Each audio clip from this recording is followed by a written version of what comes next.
Hey, what up, what up, what up? I'll make another quick video.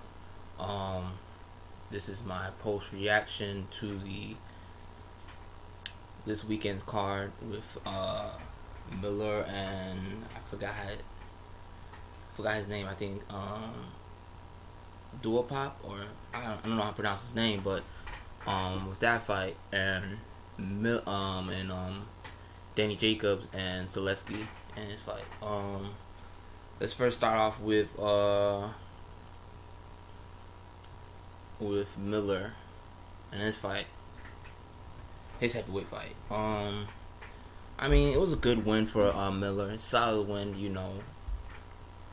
Duopot is a durable, very durable heavyweight. Um, he's always gonna give you a good fight. I mean, he's a good person, to test yourself with. I believe Miller came into the ring at 304. Came about 20-30 pounds heavier than his last fight, I believe.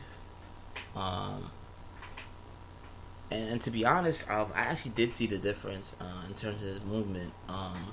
His last fight, I think he was a little more light on his feet a little bit. I seen the difference, and I think he was a little more. Yeah, he was more nimble his last fight. I think that 20 pounds was different in terms of his movement. But nonetheless, he did get the win. A 12 rounder, unanimous decision. So it was a good win. One thing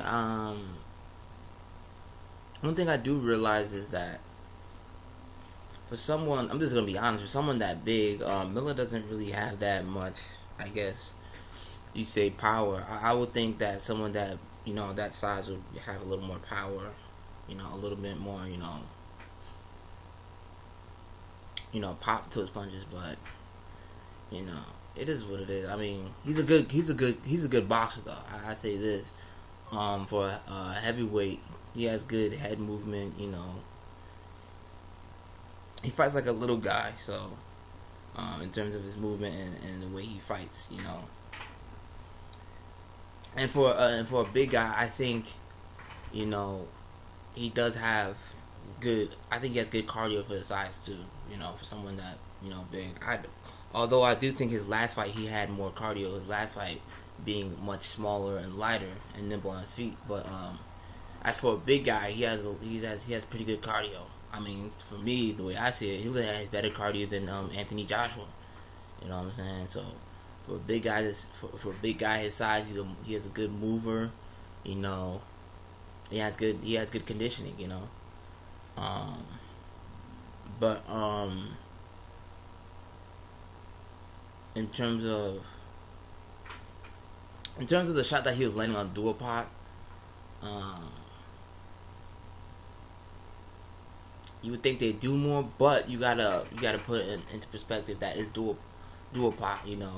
It took Deontay Wilder 11 rounds to get him out of there, and Deontay Wilder is like the biggest puncher in the division, the biggest puncher in boxing right now. So Duopot is kind of hard to put.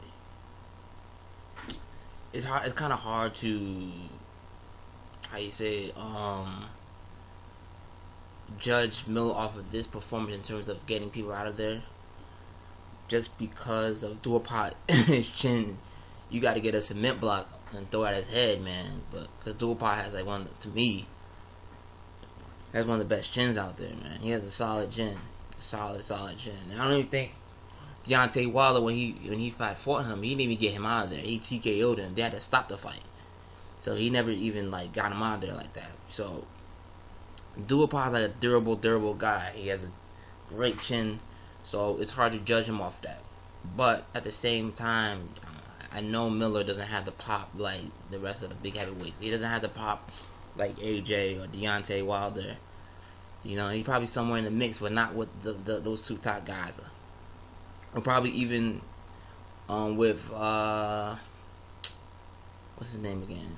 Ortiz. He doesn't have pop like Ortiz or those guys. I don't know if he has pop like even White. So for his size, that's the only thing I would say that he doesn't have is pop. You know, being someone that big, he doesn't really have pop like that. But he does have good conditioning and good,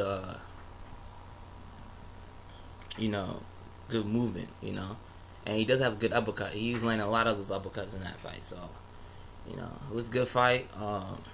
But it was a landslide win for Miller. I seen it. I knew he was gonna win too. So good fight, good win for him. We'll see what he comes up with next. Well, who fights next? I know he's trying to get a fight with Anthony Joshua. We'll see if that happens. If that comes to fruition, or not. You know, his fight could. He has. I think he has other options out there. It could be White or it could be Ortiz. You know. I think he's one of the top heavyweights right now. I mean, he has some good, solid wins. He had beat Gerald Washington. That's a good, solid win. So we'll see what's next for him. The main event of the card was Zaleski versus or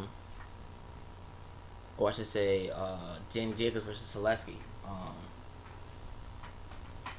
Good fight, you know. Zaleski's a tough or solid win or a solid competitor.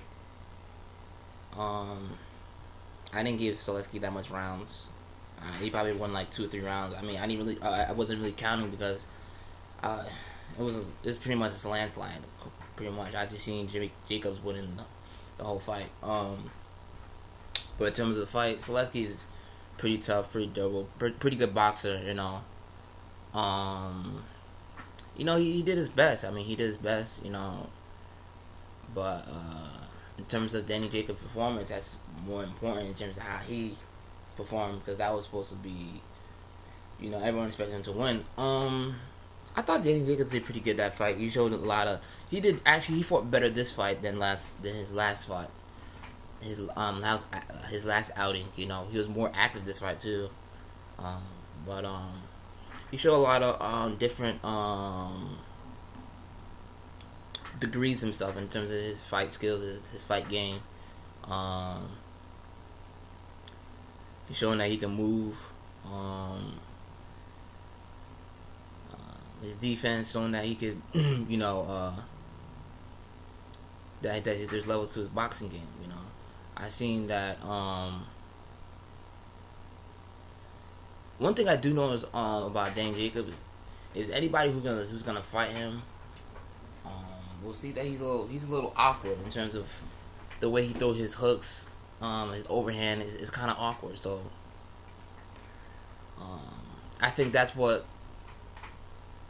Peter Quinn had trouble, or that very first round where he didn't see that hook, because he's very awkward the way he throws some of his punches, and he's very awkward the way he fights in the inside.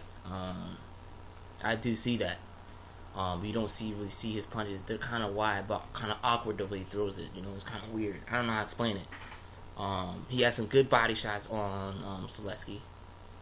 Very solid, good body shots. But one thing I did see that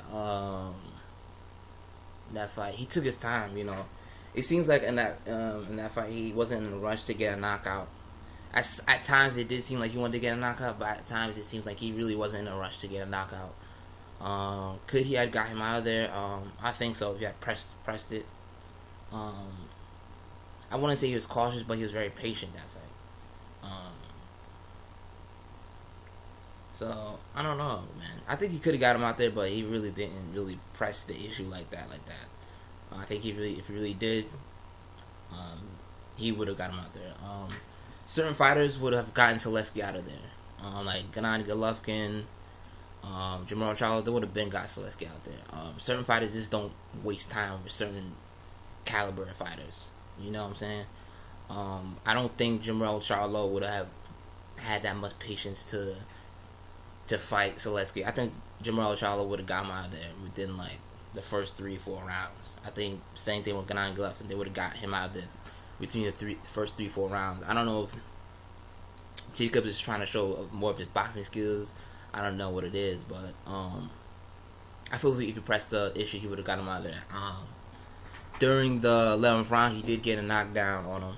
So, it is what it is. I think he could have stopped him, but, you know, he didn't get the stoppage. But like I said,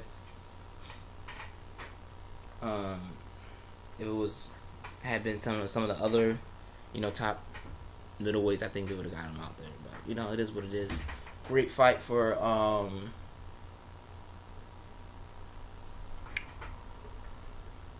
Danny Jacobs. Great performance, and you know, it is what it is. You know, please like, comment, and subscribe. Share the video. You know, hit the like button, and I'll catch y'all later.